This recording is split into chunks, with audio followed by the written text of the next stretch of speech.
Hey, how you doing? Yet again, we seem to have stepped up the frequency of the videos. I'm quite enjoying it. So if you're good with it, well, I'm good with it too. In this video, I'm simply going to read to you. And I'm going to read to you from one of my favourite books.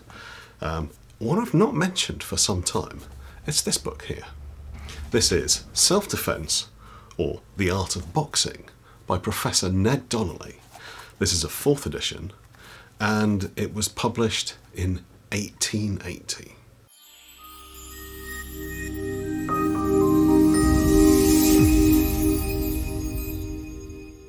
We'll talk about it a little bit afterwards, but I want to get straight into it because I'm just going to read you the preface of this book, which is just beautifully written, and I hope you'll enjoy it as much as I do. So, bear with me.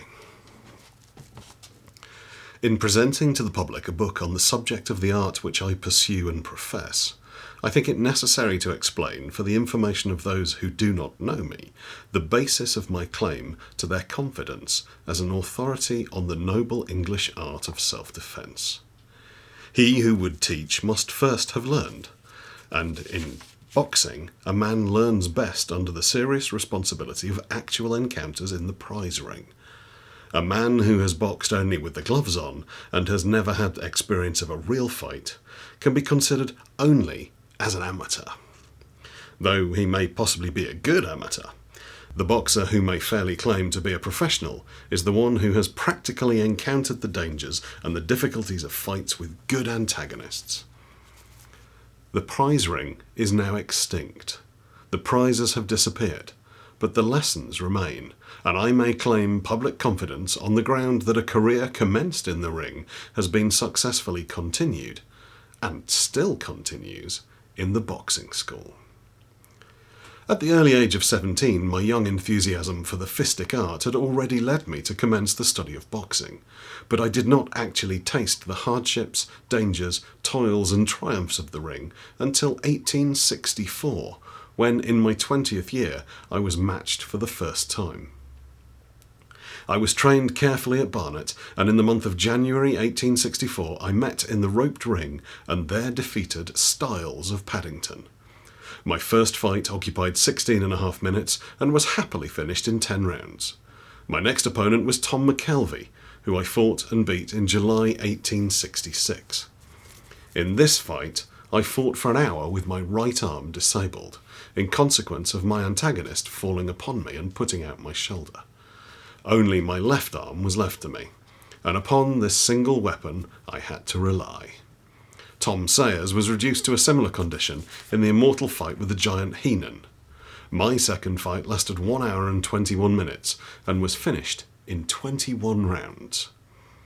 Both these encounters were arranged and brought off satisfactorily under the auspices of Nat Langham. Since my retirement from the prize ring, I have been and still am occupied in teaching boxing, and I may fairly boast of success with my pupils. I have indeed, as I may modestly urge, been rather remarkably successful in teaching, since I have taught no less than 16 winners of the Marquess of Queensberry's Cups. To use an old sporting phrase, I am still to be heard of. At Mr. Waite's well-known School of Arms, 19 Brewer Street, Golden Square, where I give lessons, and where I may be seen any day between 10 and 6. The prize ring may be dead, but boxing is still as much alive as ever, and must always form a part of the athletic education of every young Englishman. My experience both in fighting and in teaching has led me to believe that I could render service to students with the pen as well as with the gloves on my hands. Hence, this little manual of the noble art. If any of my definitions with pencil or with pen should seem to require further elucidation, I shall be happy to demonstrate in person to any pupil all and any of the glories of our art. Ned Donnelley, 22 Golden Square, removed to 19 Brewer Street, London, 1st of July, 1881.